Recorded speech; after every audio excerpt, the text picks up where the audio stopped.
¿Alguna vez has sentido pensamientos que te alejan de Dios sin siquiera darte cuenta?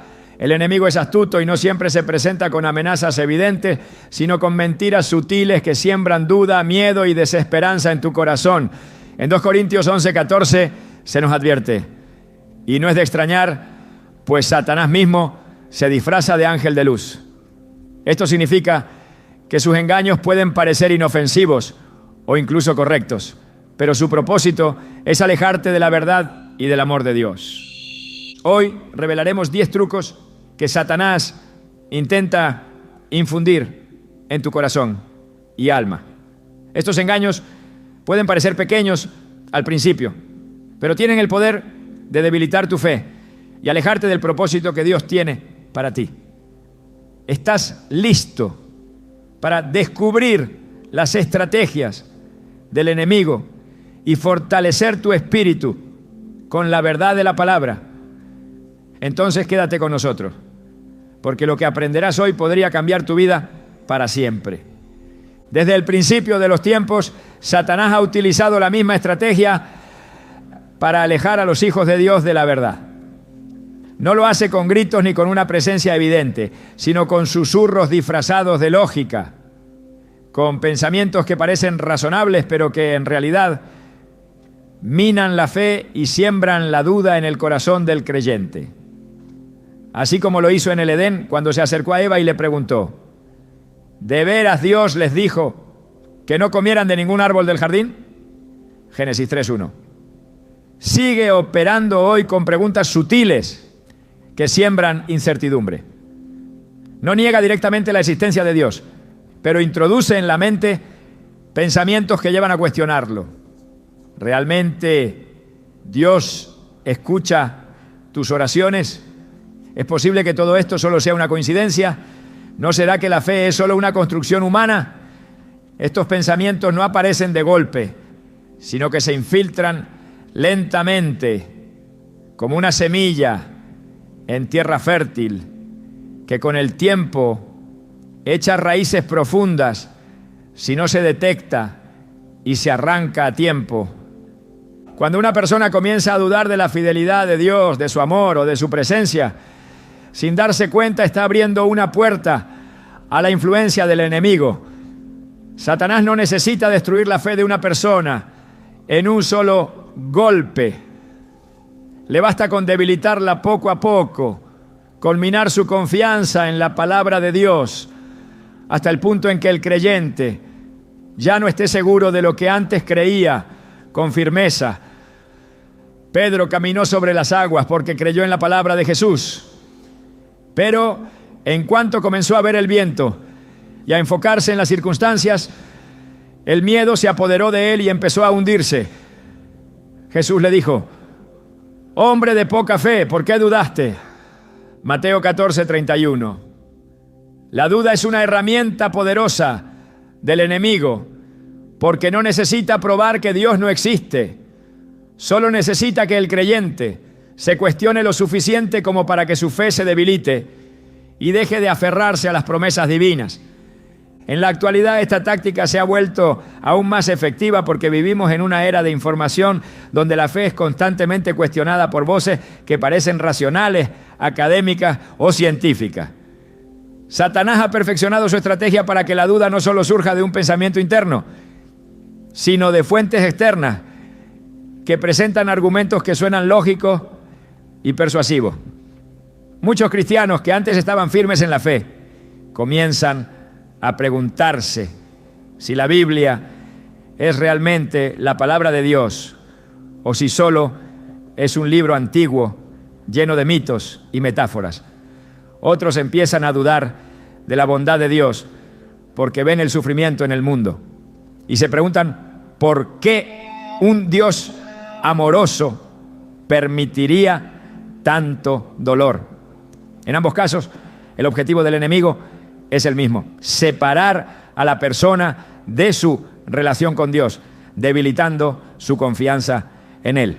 Uno de los relatos más impactantes de la Biblia que muestra el peligro de la duda es el de los israelitas en el desierto. Dios los sacó de Egipto con milagros impresionantes, abrió el mar Rojo ante sus ojos y los alimentó con maná del cielo. Pero cuando llegaron a la frontera de la tierra prometida y enviaron espías para reconocer la tierra, la duda se apoderó de ellos. Vieron a los gigantes y dijeron: no podemos subir contra ese pueblo, porque es más fuerte que nosotros. Números 13:31.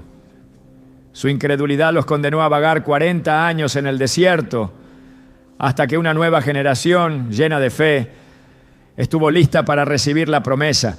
Aquí vemos cómo la duda no solo debilita la fe, sino que también retrasa el cumplimiento del propósito de Dios en la vida de una persona. Cuando alguien duda de las promesas de Dios, comienza a tomar decisiones basadas en el miedo en lugar de en la fe.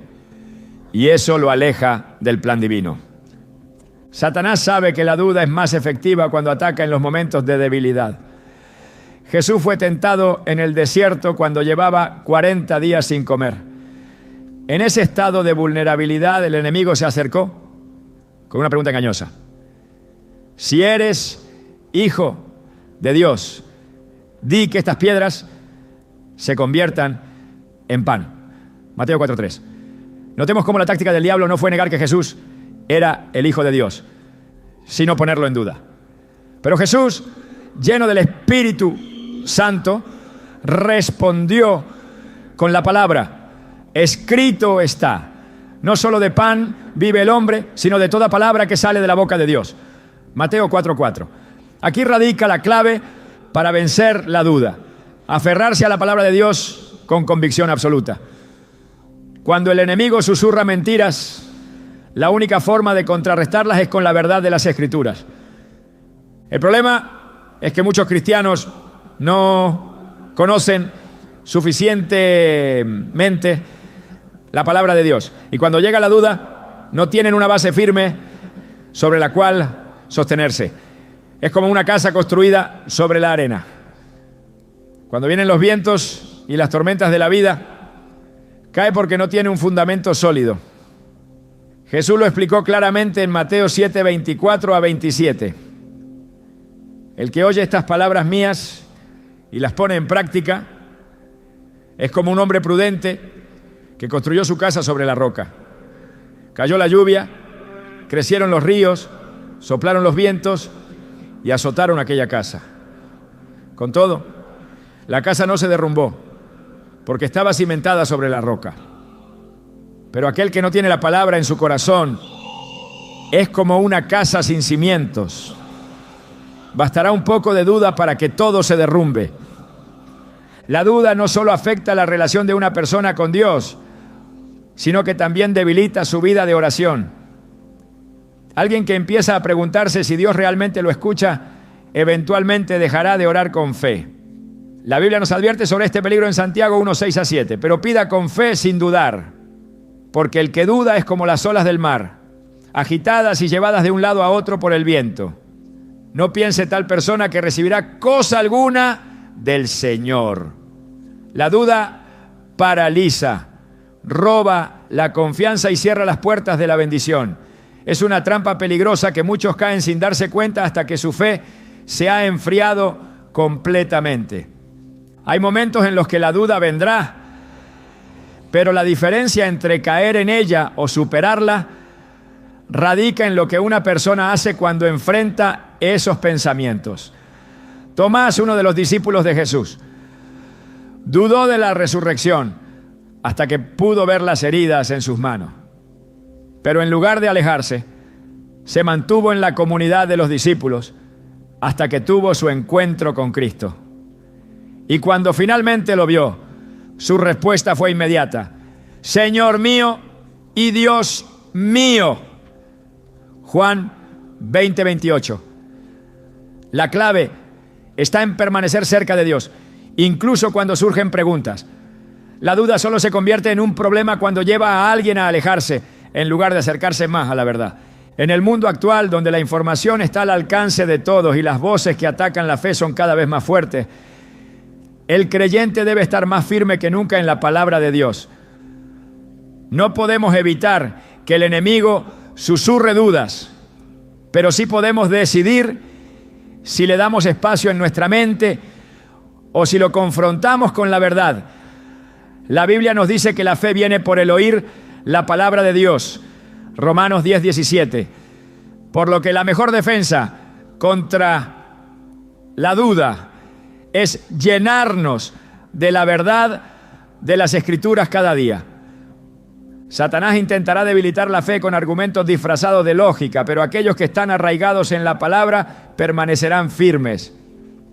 Al final, la gran diferencia entre aquellos que permanecen en la fe y los que se alejan es si permitieron que la duda echara raíces en su corazón o si la combatieron con la verdad. No importa cuántas veces el enemigo intente susurrar preguntas engañosas, la respuesta siempre será la misma. Escrito está. Desde el principio, Satanás ha sabido que el pecado nunca se presenta como algo destructivo o peligroso, sino como algo atractivo, accesible e incluso justificado. Su estrategia no es obligar a nadie a pecar de inmediato, sino hacer que el pecado parezca inofensivo, una decisión trivial que no tendrá consecuencias. Así lo hizo con Eva en el Edén, cuando no le ordenó comer del fruto prohibido, sino que le hizo verlo con otros ojos, como algo deseable, algo bueno, que le daría sabiduría y conocimiento. Y vio la mujer que el árbol era bueno para comer y que era agradable a los ojos, y árbol codiciable para alcanzar la sabiduría. Y tomó de su fruto y comió. Génesis 3:6. En ese instante el pecado no parecía una transgresión, sino una oportunidad. Así es como el enemigo sigue actuando hoy, disfrazando el pecado para que parezca algo pequeño, justificable, incluso beneficioso. Cuando David vio a Betsabé desde la azotea de su palacio, no pensó en la traición, el adulterio, ni en las consecuencias de su deseo. Solo vio algo atractivo y en lugar de apartar su mirada, permitió que su corazón justificara el Señor. Titán de deseo. Envió David a preguntar por aquella mujer y le dijeron: aquella es Betsabé, hija de Eliam, mujer de Urías Eteo. 2 Samuel 11:3. La advertencia estaba ahí, la verdad estaba frente a él, pero el pecado ya se había enraizado en su mente como algo que podía manejar, algo que no pasaría de un instante. Lo que comenzó como una simple mirada se convirtió en adulterio, engaño y asesinato. Satanás nunca muestra el precio del pecado al principio. Solo lo presenta como una opción atractiva y sin consecuencias inmediatas. El engaño del enemigo es hacer creer que ciertos pecados son inofensivos porque no tienen repercusiones visibles o inmediatas. Fue lo que sucedió con Acán cuando tomó lo que Dios había prohibido. Pensó que era solo un botín sin importancia, algo que nadie notaría. Jonaé, vi entre los despojos un manto babilónico muy bueno y 200 siclos de plata y un lingote de oro de 50 siclos, los cuales codicié y tomé. Josué 7:21. No vio su acción como una desobediencia a Dios, sino como una oportunidad de obtener algo valioso. Lo que parecía insignificante trajo una maldición sobre todo Israel y le costó la vida. Satanás siempre oculta las consecuencias del pecado hasta que es demasiado tarde. Este mismo patrón se repite constantemente. El enemigo no necesita que alguien abandone su fe de inmediato. Solo necesita que acepte un pequeño compromiso con el pecado. Un pensamiento, una acción mínima que parece irrelevante, pero que abre la puerta a algo mayor. Así lo vemos en la historia de Sansón, quien fue apartado por Dios desde su nacimiento, consagrado para una misión especial. Sin embargo, permitió que su corazón se desviara poco a poco, primero con deseos que parecían inofensivos, hasta que finalmente cayó en manos de Dalila. Y aconteció que presionándole ella cada día con sus palabras e importunándole, su alma fue reducida a mortal angustia. Jueces 16:16. Lo que comenzó con pequeñas concesiones lo llevó a perder su fuerza, su visión y su propósito. Jesús advirtió sobre este tipo de engaño cuando dijo: si el ojo derecho te es ocasión de caer, sácalo y échalo de ti. Pues mejor te es que se pierda uno de tus miembros y no que todo tu cuerpo sea echado al infierno. Mateo 5:29. No porque el ojo en sí sea el problema, sino porque la primera mirada de deseo es lo que puede llevar a una cadena de acciones que terminan en destrucción. No hay pecados pequeños ni transgresiones sin importancia. Todo comienza con un pensamiento, una decisión, una justificación. La cultura del mundo ha adoptado la misma estrategia que el enemigo. Lo que antes era claramente pecado, ahora se presenta como una elección personal, como una manifestación de libertad. Se ha normalizado lo que Dios condena y muchos han sido engañados creyendo que ciertos comportamientos son aceptables porque la sociedad los aprueba. El pecado ya no es llamado pecado, sino una preferencia, una expresión de identidad, un estilo de vida. Pero la charada, la Escritura advierte: ay de los que a lo malo dicen bueno y a lo bueno malo. Isaías 5:20. El enemigo sabe que si puede cambiar la percepción de lo que es pecado, logrará que muchos lo acepten sin resistencia. Cuando la conciencia se acostumbra a justificar el pecado, se insensibiliza. Y lo que antes causaba convicción y arrepentimiento, con el tiempo deja de provocar culpa. Esa es otra de las trampas del enemigo. Hacer que por razón se endurezca hasta que el pecado ya no parezca grave. Pablo habló de aquellos que, habiendo rechazado la verdad, terminaron con la conciencia cauterizada. Primera epístola a Timoteo 4:2.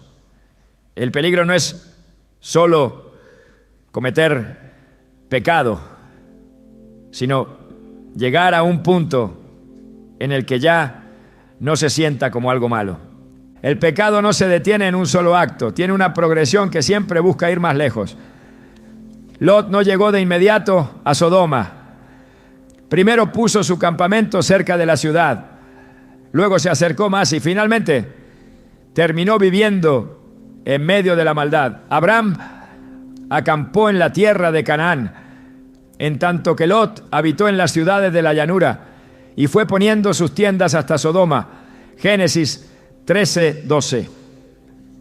El enemigo nunca muestra el destino final del pecado, solo permite ver los primeros pasos, aquellos que parecen inofensivos. Cuando la mentira de que el pecado no tiene consecuencias es aceptada, el siguiente engaño del enemigo es hacer creer que es posible controlar el pecado, que se puede mantener bajo control sin que llegue a dominar la vida de una persona. Pero la Escritura es clara: no erréis, Dios no puede ser burlado, pues todo lo que el hombre sembrare, eso también segará. Gálatas 6:7. No hay pecado que no tenga consecuencias. Puede parecer que nada ha pasado, que no hay castigo inmediato, pero la semilla que se ha sembrado dará fruto en su tiempo. La única forma de evitar caer en este engaño es rechazar el pecado desde su raíz, sin negociar con él ni minimizar su impacto. Jesús enseñó que la única respuesta al pecado es el arrepentimiento y la renuncia total, sin justificaciones ni excusas. Cuando la mujer sorprendida en adulterio fue llevada ante él, no la condenó, pero tampoco justificó su pecado. Le dijo: vete y no peques más. Juan 8:11. No le dijo que su pecado no importaba, sino que debía dejarlo atrás completamente. La batalla contra el pecado comienza en la mente. Todo lo que Satanás necesita para atrapar a alguien es convencerlo de que lo que está haciendo no es realmente malo, o que puede manejarlo sin consecuencia. Pero la verdad es que el pecado siempre lleva a la esclavitud. Jesús le respondió: de cierto os digo, que todo aquel que hace pecado, esclavo es del pecado. Juan 8:34. Cada vez que se cede a un pecado, se fortalece su control sobre la vida de una persona. No hay libertad en el pecado, solo hay cadenas disfrazadas de placer y gratificación momentánea. Satanás quiere que el creyente se engañe pensando que puede transgredir la voluntad de Dios sin que su relación con Él se vea afectada. Pero la verdad es que el pecado separa, debilita y destruye. Solo cuando se enfrenta con la verdad de la palabra de Dios es posible resistir la tentación y permanecer en la santidad que Él demanda. El enemigo sigue usando la misma estrategia, presentar el pecado como algo inofensivo, como una simple elección sin repercusiones.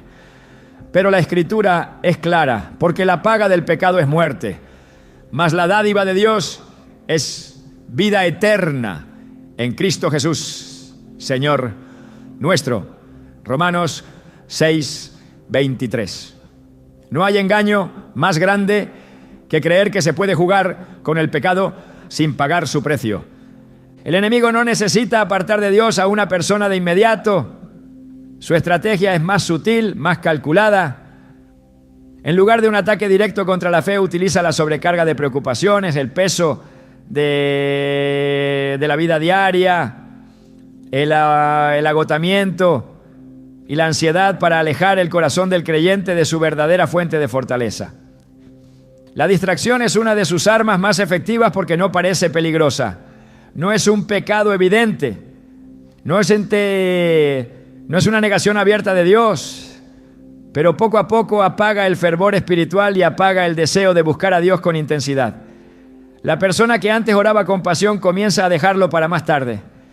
La que meditaba en la palabra ahora tiene demasiado trabajo. La que encontraba gozo en la comunión con Dios ahora se siente cansada, ocupada, saturada de responsabilidades que parecen legítimas, pero que han reemplazado lo más importante. Jesús habló de este peligro cuando contó la parábola del sembrador. La semilla que cayó entre espinos no murió de inmediato, creció, tuvo potencial, pero los afanes de este mundo y el engaño de las riquezas la ahogaron hasta dejarla sin fruto. El que fue sembrado entre espinos, este es el que oye la palabra, pero el afán de este siglo y el engaño de las riquezas ahogan la palabra y se hace infructuosa. Mateo 13:22. Satanás sabe que un creyente ocupado, cansado, agobiado por las preocupaciones de la vida, será un creyente débil, sin tiempo para orar, sin energía para resistir, sin concentración para discernir los ataques espirituales. No necesita llevarlo al pecado abiertamente, si puede hacer que esté demasiado distraído para buscar a Dios. El pueblo de Israel experimentó este tipo de trampa cuando fueron esclavizados en Egipto. Faraón no solo los oprimió, sino que los sobrecargó de trabajo, exigiéndoles más y más, hasta que sus vidas fueron consumidas por la fatiga y el peso de la servidumbre. Cuando Moisés vino con el mensaje de liberación, Faraón respondió aumentando aún más su carga, impidiéndole siquiera pensar en la posibilidad de salir. Dijo además Faraón: he aquí el pueblo de la tierra es ahora mucho, y vosotros les hacéis cesar de sus tareas. Éxodo 5:5. La estrategia no fue encadenarlos físicamente, sino saturarlos con trabajo, con ocupaciones, con preocupaciones que les impidieran ver la mano de Dios en medio de su sufrimiento. En la actualidad la táctica sigue siendo la misma. El enemigo se asegura de que las personas estén tan absortas en el trajín del día a día que no puedan detenerse a escuchar la voz de Dios. Las redes sociales, la televisión, el exceso de información, las preocupaciones económicas, la competencia laboral, todo diseñado para consumir la mente y el corazón hasta que ya no quede espacio para la comunión con Dios. Lo que comienza como una simple necesidad de resolver asuntos importantes termina convirtiéndose en un estilo de vida en el que Dios queda relegado a un segundo plano. La oración se vuelve esporádica. La lectura de la Biblia se reduce a unos pocos versículos al azar. La búsqueda de la presencia de Dios es sustituida por la urgencia de resolver asuntos temporales. Jesús advirtió sobre esta trampa cuando visitó la casa de Marta y María. Mientras María se sentó a los pies del Maestro, Marta estaba afanada con muchos quehaceres, preocupada por servir, por hacer las cosas bien, por cumplir con sus responsabilidades. Su carga era legítima, su esfuerzo era válido, pero estaba tan ocupada que no podía ver lo más importante. Respondiendo, Jesús le dijo: Marta, Marta, afanada y turbada estás con muchas cosas, pero solo una cosa es necesaria. Y María ha escogido la buena parte, la cual no le será quitada. Lucas 10:41 a 42. El enemigo se aprovecha de este tipo de distracción. No se trata de cosas malas, sino de cosas que, cuando ocupan el lugar de Dios, se convierten en barreras espirituales. El apóstol Pablo también advirtió sobre este peligro al decir: ninguno que milita se enreda en los negocios de la vida a fin de agradar a aquel que lo tomó por soldado. 1 Timoteo 2:4. La vida cristiana es una batalla, una guerra espiritual constante, y todo soldado debe estar alerta. Satanás quiere que el creyente se enrede en tantas preocupaciones que olvide su verdadera identidad. Cuando una persona está atrapada en el afán del mundo, pierde sensibilidad espiritual, deja de discernir los ataques del enemigo y se vuelve vulnerable. El enemigo ha diseñado un sistema en el que todo está estructurado para robar la atención de Dios. La publicidad, el entretenimiento, la obsesión con el éxito, la preocupación por la apariencia, la ansiedad por el futuro, todo está calculado para mantener la mente ocupada en cualquier cosa, menos en lo eterno. En el pasado, la idolatría consistía en postrarse ante estatuas de madera y piedra. Hoy la idolatría toma formas más sutiles.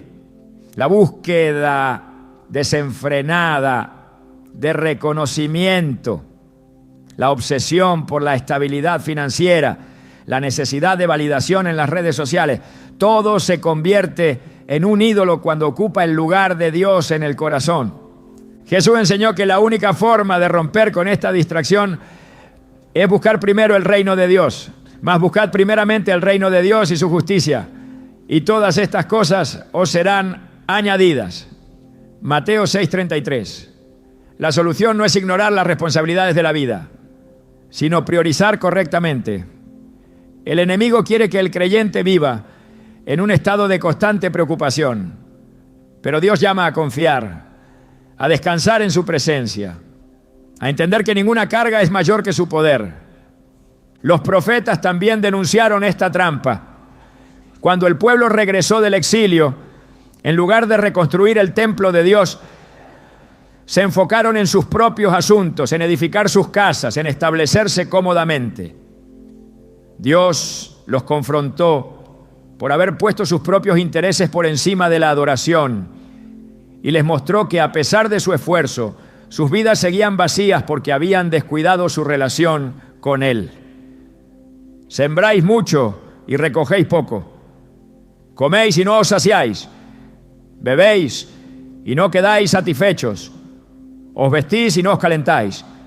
Y el que trabaja jornal recibe su jornal en saco roto. Ageo 1:6. El enemigo quiere que el creyente esté tan ocupado en construir su vida que olvide al único que puede sostenerla. La ansiedad es otra de las formas en que Satanás usa las preocupaciones para debilitar la fe.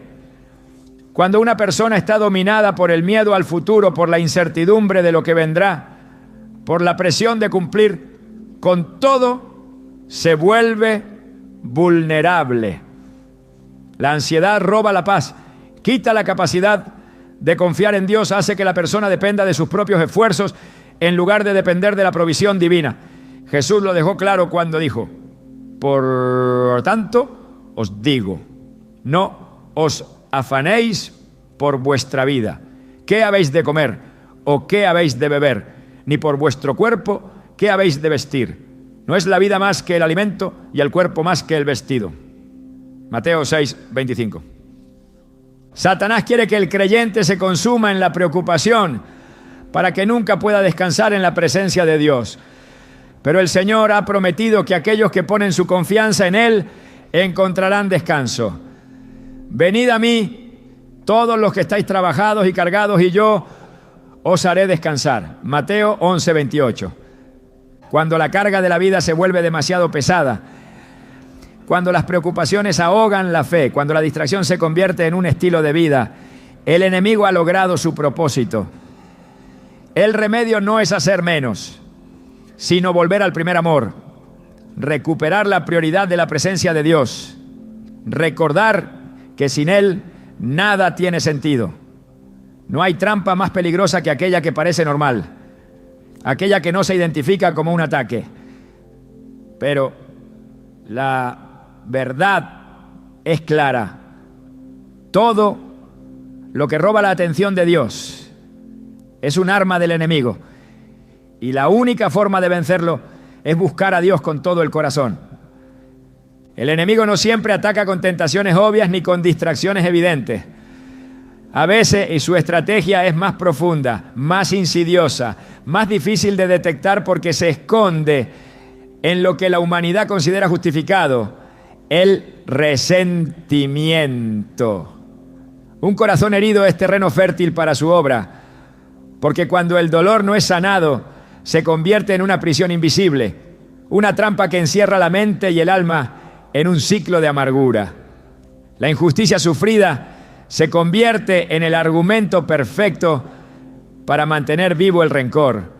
Y con cada recuerdo doloroso, el enemigo susurra que no es posible perdonar, que hacerlo sería un acto de debilidad, que aquel que lastimó no merece misericordia. Pero la verdad es que no es cuestión de merecimiento. Dios no llama a perdonar porque la otra persona lo merezca, sino porque el corazón del que no perdona se consume bajo el peso de su propio enojo. Jesús lo dejó claro cuando dijo: si no perdonáis a los hombres sus ofensas, tampoco vuestro Padre os perdonará vuestras ofensas. Mateo 6:15. No es una sugerencia, no es una opción, es una advertencia directa. No hay espacio en el reino de Dios para un corazón que elige aferrarse al resentimiento. El enemigo lo sabe y por eso trabaja sin descanso.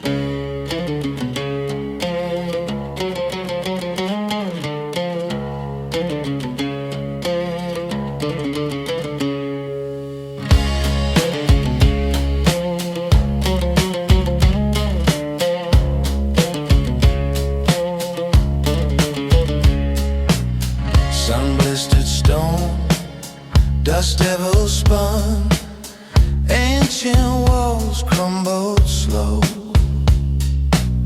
Wind howled a lonely tune, found a crack in time. Letters in the sand, forbidden words, burning in my hand, secrets in the dark. Descanso para mantener abierta cada herida, para convertir el dolor en odio y el odio en una barrera infranqueable. Quiere que la ofensa se convierta en identidad, que la herida sea el filtro a través del cual se mire la vida. Si logra envenenar el corazón, ha ganado la batalla sin necesidad de que la persona caiga en pecados más visibles. Un alma atrapada en la falta de perdón está tan separada de Dios como aquella que ha caído en la más profunda inmoralidad. La Escritura muestra el peligro del resentimiento en múltiples relatos. Caín permitió que su enojo creciera hasta convertirse en amargura, y la amargura en deseo de venganza. Cuando Dios rechazó su ofrenda y aceptó la de Abel, el enemigo sembró en su corazón la idea de que había sido tratado injustamente, de que debía actuar, de que su dolor justificaba cualquier acción. Y Caín se ensañó en gran manera y decayó su semblante. Génesis 4:5. No controló su resentimiento, no lo entregó a Dios y terminó asesinando a su hermano. No cayó de inmediato, fue un proceso, una semilla que creció hasta dar el fruto de la destrucción.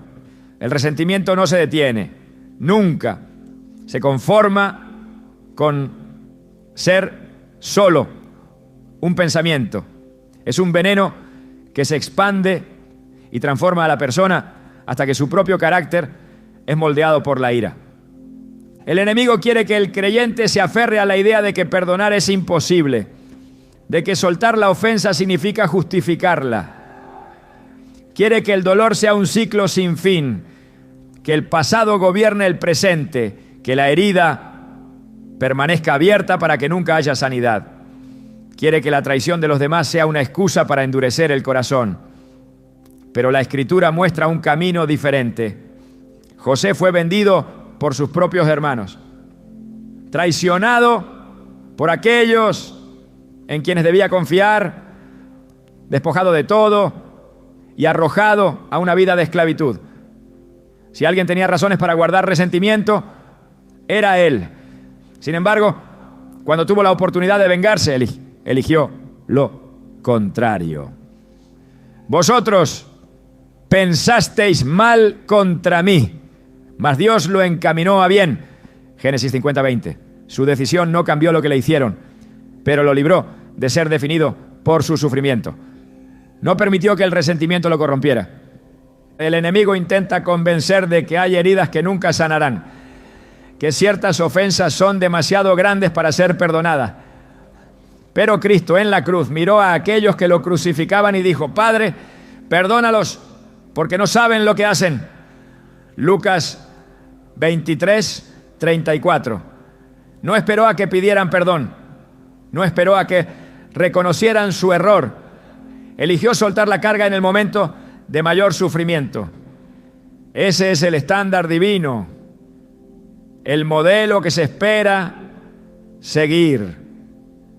No es humano, no es natural, pero es la única forma de vivir en libertad.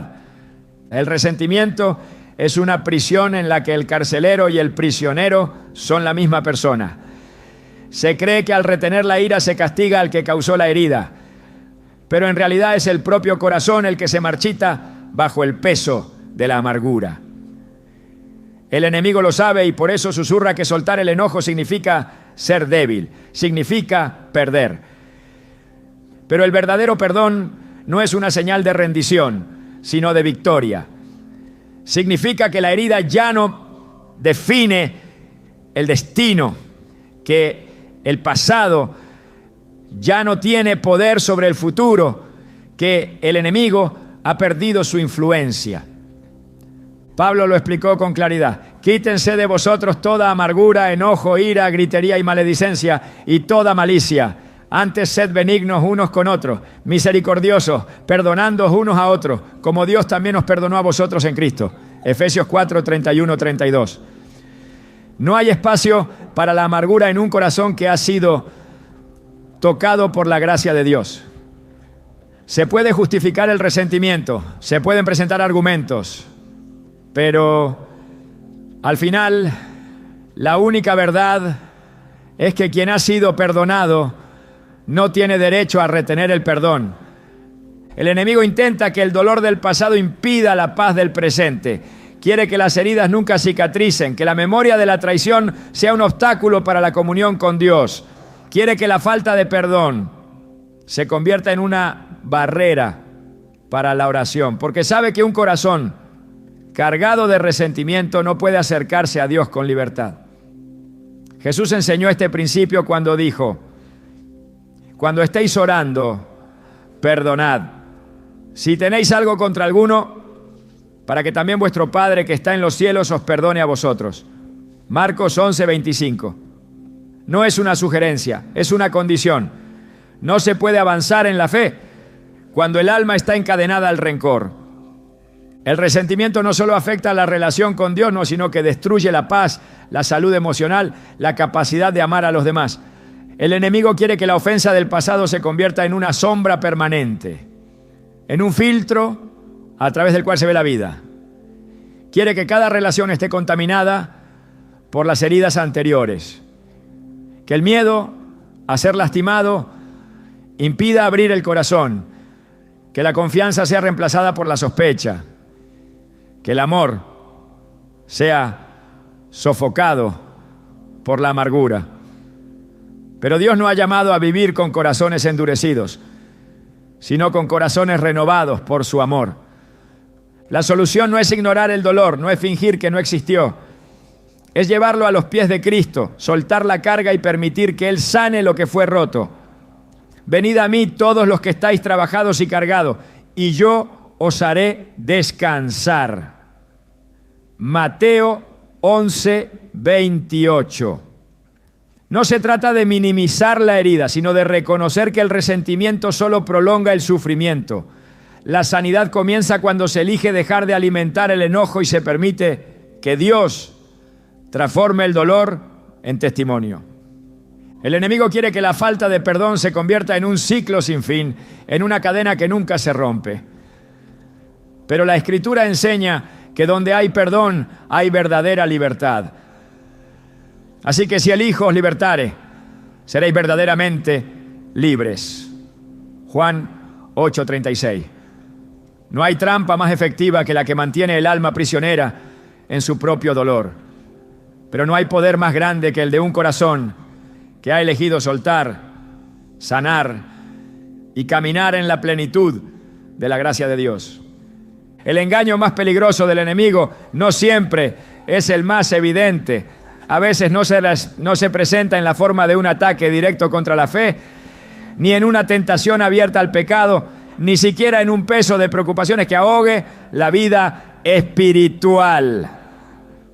Su trampa más sutil y devastadora es convencer al creyente de que no necesita depender de Dios, de que puede sostenerse por sí mismo, de que su propia fuerza es suficiente. No hay estrategia más eficaz para debilitar la fe que hacer creer que Dios es un complemento opcional en la vida, que su presencia es algo que se puede buscar solo cuando es absolutamente necesario, como un recurso de emergencia en tiempos de crisis. La autosuficiencia es un veneno lento que separa el corazón del único que puede sostenerlo. El primer engaño del enemigo en la humanidad estuvo basado en esta misma idea. Cuando la serpiente se acercó a Eva en el Edén, no solo sembró duda sobre la palabra de Dios, sino que insinuó que podía alcanzar algo más sin necesidad de Él. ¿Sabe Dios que el día que comáis de Él serán abiertos vuestros ojos y seréis como Dios sabiendo el bien y el mal? Génesis 3:5. El engaño fue hacerle creer que no necesitaba depender completamente de su Creador, que podía alcanzar conocimiento y plenitud por sí misma. Ese mismo engaño sigue operando en la actualidad.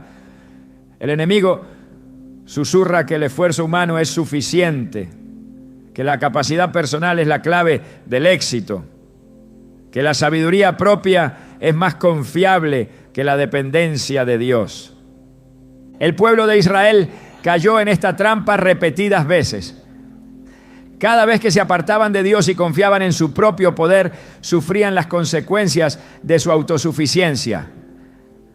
Cuando se establecieron en la tierra prometida y comenzaron a prosperar, olvidaron que su fuerza venía de Dios y creyeron que su éxito era el resultado de sus propias manos.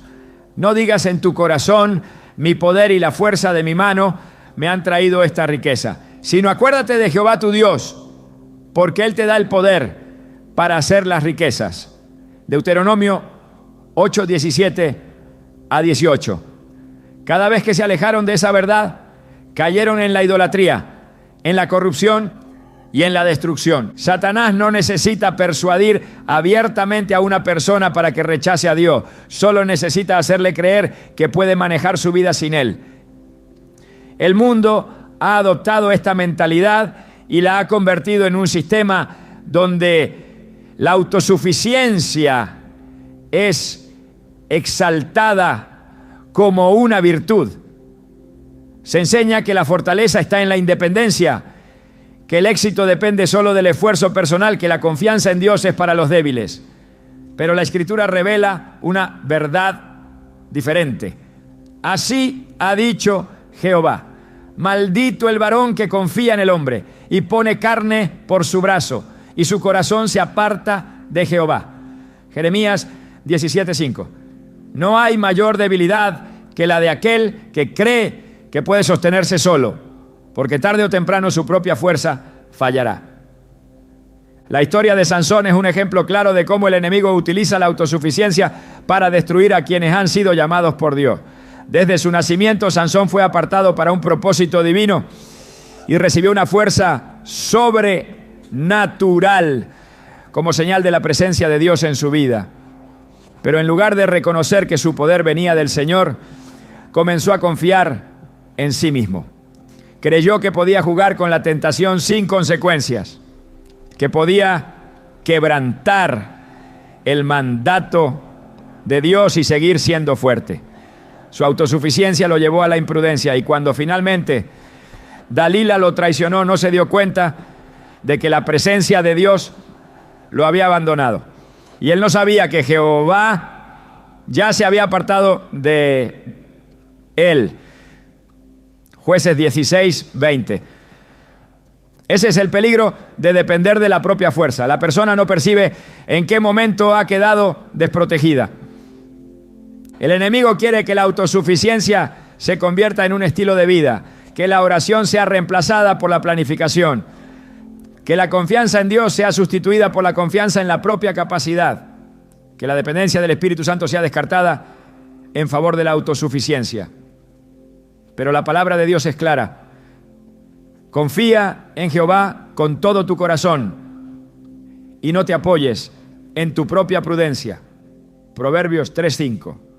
La verdadera sabiduría no está en la ausencia, en la autosuficiencia, sino en reconocer la propia necesidad de Dios.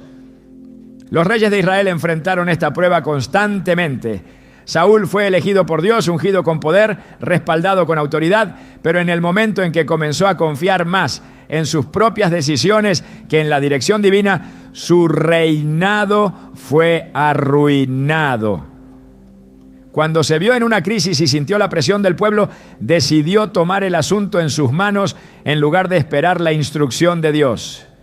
Y Samuel dijo a Saúl: locamente has hecho, no guardaste el mandamiento de Jehová tu Dios. 1 Samuel 13:13. Su autosuficiencia le costó el reino. La verdadera fortaleza no está en la autosuficiencia, sino en la dependencia absoluta de Dios.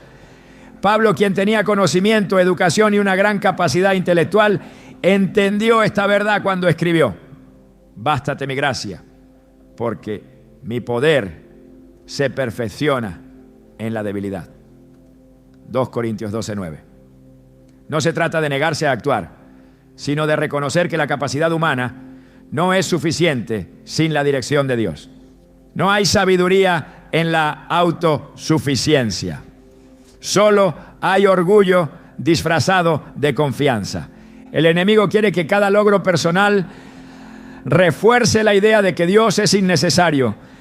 Quiere que el éxito terrenal haga olvidar que la verdadera seguridad no está en las riquezas ni en la estabilidad material, sino en la presencia de Dios. Jesús habló sobre esto cuando contó la parábola del hombre rico que acumuló bienes y creyó que podía descansar en su propia seguridad. Pero Dios le dijo: necio, esta noche vienen a pedirte tu alma, y lo que has provisto, ¿de quién será? Lucas 12:20. No hay éxito sin Dios que pueda sostenerse. No hay seguridad en la autosuficiencia que pueda resistir la eternidad. La trampa del enemigo es hacer creer que la autosuficiencia es sinónimo de libertad, cuando en realidad es una esclavitud disfrazada. Cuando una persona cree que puede sostenerse sin Dios, se convierte en su propio sostén y la carga de su vida recae completamente sobre sus hombros. No hay paz en la autosuficiencia, solo agotamiento. Jesús ofreció un camino diferente. Venid a mí todos los que estáis trabajados y cargados y yo os haré descansar. Mateo 11, 28. La verdadera libertad no está en la independencia de Dios, sino en la dependencia total de Él. El engaño de Satanás no está en hacer que las personas odien a Dios, sino en hacer que lo vean como una opción y no como una necesidad absoluta. Quiere que el creyente confíe en su propia capacidad en lugar de buscar dirección en la palabra. Que dependa de su intelecto en lugar de depender del Espíritu Santo. Que construya su vida sobre su propio esfuerzo en lugar de sobre la roca de Cristo. Pero la verdad es inmutable. Separados de mí, nada podéis hacer. Juan 15:5. No hay trampa más peligrosa que aquella que hace creer que Dios no es esencial. No hay mayor error que confiar en la propia fuerza, cuando el único sostén verdadero es el Señor. El enemigo sabe que el día en que una persona deja de depender de Dios, ha comenzado su caída. Pero la Escritura ofrece la única respuesta posible. Jehová es mi fortaleza y mi escudo. En Él confió mi corazón y fui ayudado. Salmo 28:7. No hay autosuficiencia en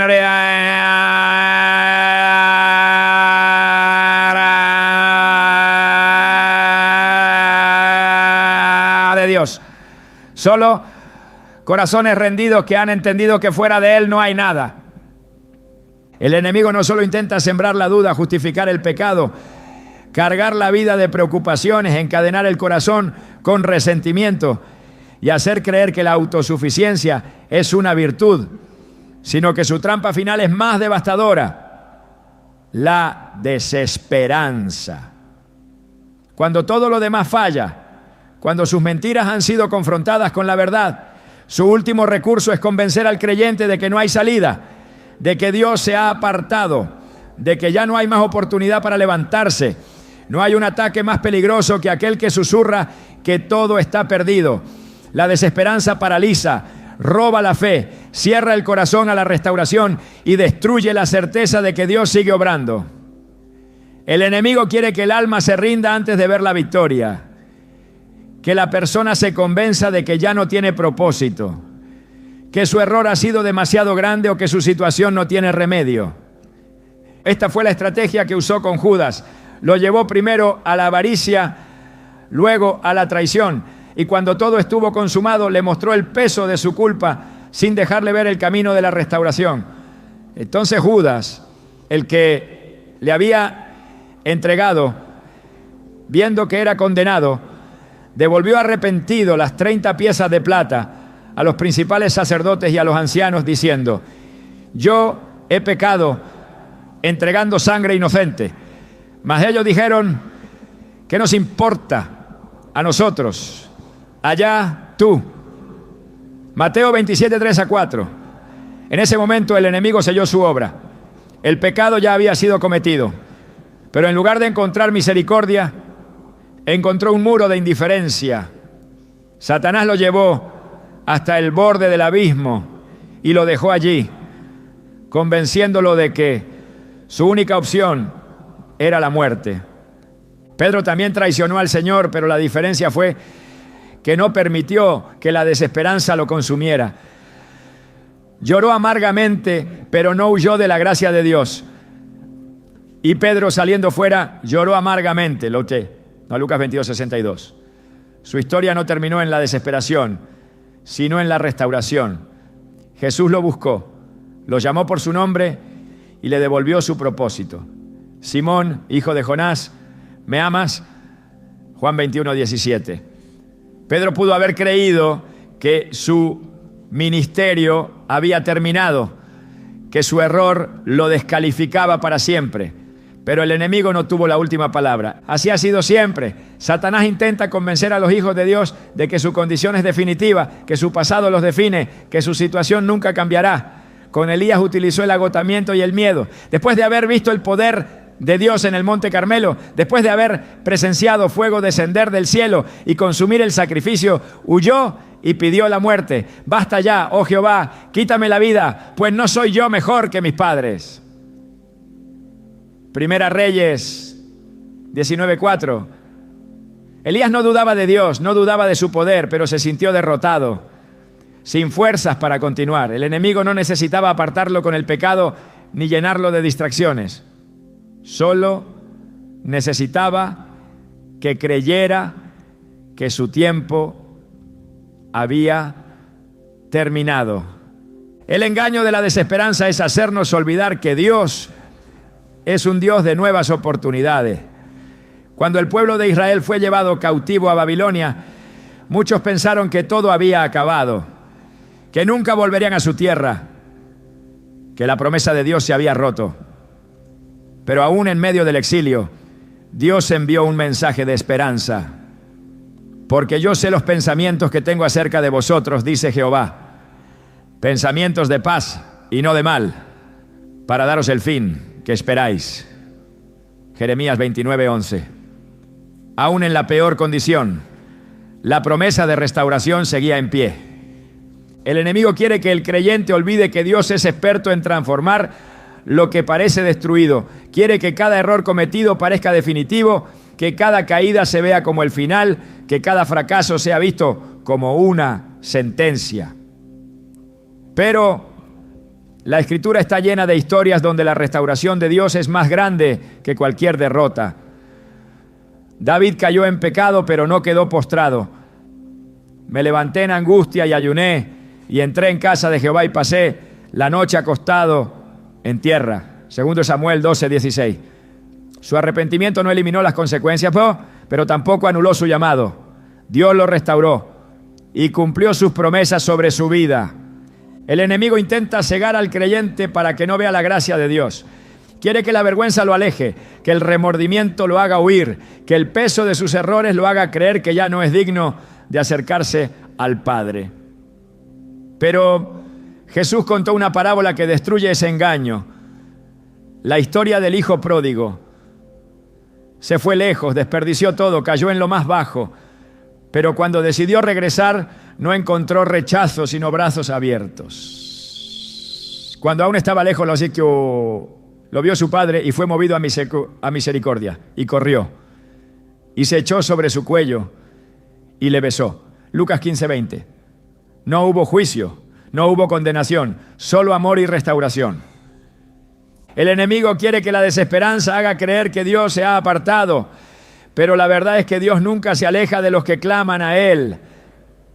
Cercano está Jehová a los quebrantados de corazón y salva a los contritos de espíritu. Salmo 34:18. No importa cuán oscuro parezca el panorama, cuán fuerte haya sido la caída, cuán lejos parezca estar la restauración, Dios sigue presente, sigue llamando, sigue restaurando. La desesperanza también se disfraza de estancamiento espiritual. El enemigo intenta convencer al creyente de que no hay avance, de que su vida no tiene propósito, de que nunca verá cumplidas las promesas de Dios.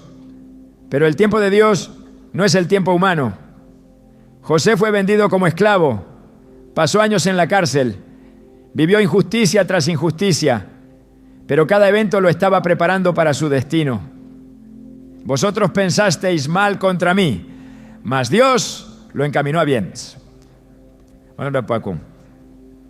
Génesis 50:20. El enemigo intentó hacerle creer que su sueño había sido un engaño, pero Dios usó cada prueba para llevarlo exactamente al lugar que había destinado para él. Cuando la desesperanza golpea, la respuesta no está en los sentimientos ni en las circunstancias.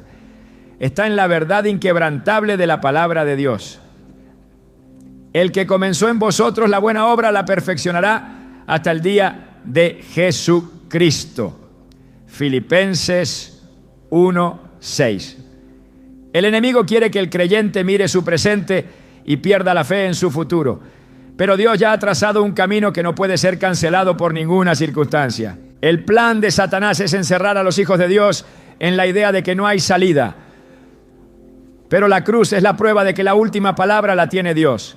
Jesús fue crucificado, sus discípulos huyeron. Parecía que todo había terminado. Pero al tercer día, la tumba estaba vacía. ¿Por qué buscáis entre los muertos al que vive? Lucas 24:5. No hay muerte, no hay fracaso, no hay caída que pueda anular el poder de la resurrección. El enemigo usará cada circunstancia adversa, cada error, cada prueba para tratar de sembrar desesperanza. Pero la verdad es que Dios es el Dios de lo imposible, el Dios que abre caminos donde no los hay, el Dios que da vida a lo que parece muerto. No importa cuán grande parezca la oscuridad, la luz de Cristo siempre brilla más fuerte, porque si nuestro corazón nos reprende, mayor que nuestro corazón es Dios, y Él sabe todas las cosas. 1 Juan 3:20. La batalla contra la desesperanza no se gana con sentimientos ni con razonamientos humanos. Se gana con la verdad eterna de la palabra de Dios. No hay engaño más grande que creer que todo está perdido, porque en Cristo siempre hay una salida. La obra de Dios no se detiene por las mentiras del enemigo, y ninguna circunstancia puede cambiar el propósito que Él ya estableció. Donde el enemigo dice que es el final, Dios dice que es el principio. Donde el enemigo declara derrota, Dios establece victoria. No hay lugar para la desesperanza cuando la vida está en manos de aquel que tiene todo bajo su control. El enemigo nunca se presenta como el adversario que realmente es. Su obra no es ruidosa ni evidente, sino silenciosa y estratégica. Su propósito no es solo alejar al creyente de Dios, sino hacerlo sin que se dé cuenta, sin que perciba en qué momento su fe se ha debilitado, en qué instante su corazón ha sido contaminado, en qué punto sus pensamientos han sido dominados por mentiras disfrazadas de verdad. No necesita destruir con violencia lo que puede desgastar con sutileza. Cada trampa que coloca está diseñada para debilitar un área específica del alma, sembrando duda, miedo y desesperanza en pequeñas dosis, hasta que la persona ya no sabe cómo llegó al estado en el que se encuentra. Pero el enemigo no tiene poder sobre aquel que ha sido equipado con la verdad.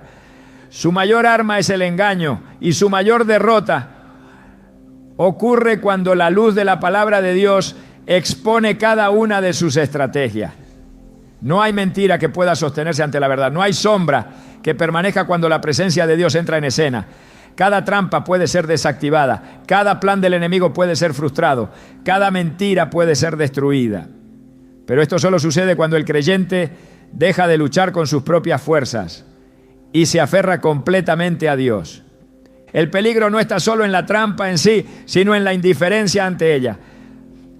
La verdadera victoria comienza cuando se reconoce que la batalla es real, que el enemigo no descansa, que su estrategia no es improvisada. No es suficiente saber que existe una guerra espiritual. Es necesario prepararse para ella. Es necesario entender que sin discernimiento, sin vigilancia, sin una vida firmemente anclada en la presencia de Dios, es fácil caer en sus trampas sin siquiera notarlo.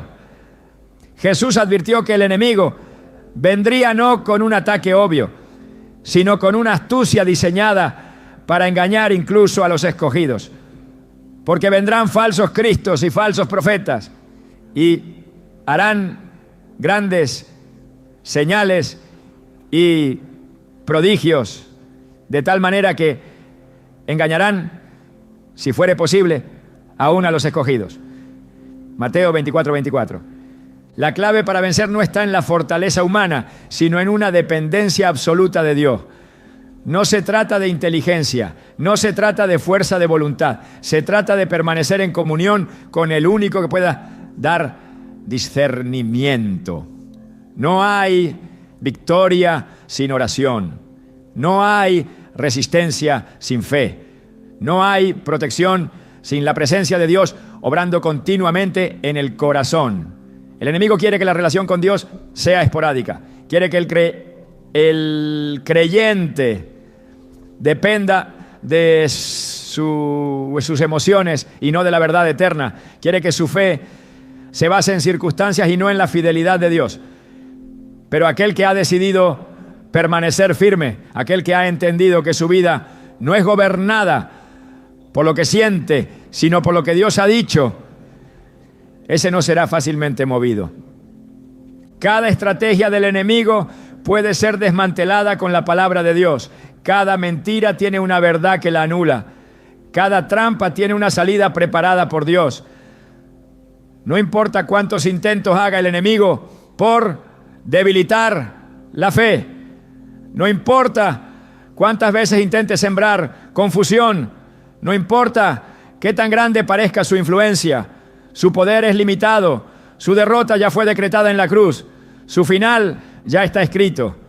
La victoria no es una posibilidad, es una certeza para aquel que permanece en Cristo. Mas gracias sean dadas a Dios, que nos da la victoria por medio de nuestro Señor Jesucristo. Primera epístola a los Corintios, capítulo 15, versículo 57. El enemigo no dejará de atacar, pero aquel que permanece en Dios no tiene nada que temer. No hay batalla que pueda perderse cuando el corazón está alineado con la verdad. No hay estrategia que pueda prosperar cuando la fe está firmemente anclada en la presencia de Dios.